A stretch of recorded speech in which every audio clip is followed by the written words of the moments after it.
হতাশ হওয়ার কিছুই নেই। মানুষ হারিয়ে যায়, মানুষ তার মানসিকতা পরিবর্তন করে। এটাই স্বাভাবিক, এটাই বাস্তবতা। প্রিয় মানুষ সবসময় প্রিয় থাকে না, আপন মানুষ সবসময় আপন থাকে না। তুমি শুনো না আমার কথা, তুমি দেখো না আমার চোখ, মুখে জমে থাক নীরবতা, ভুখে নিবিড় রাত্রি হোক।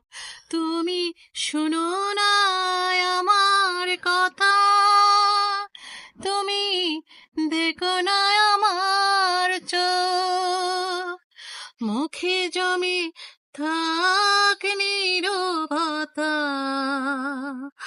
ভুখে নিবিড় রাত্রি হোক।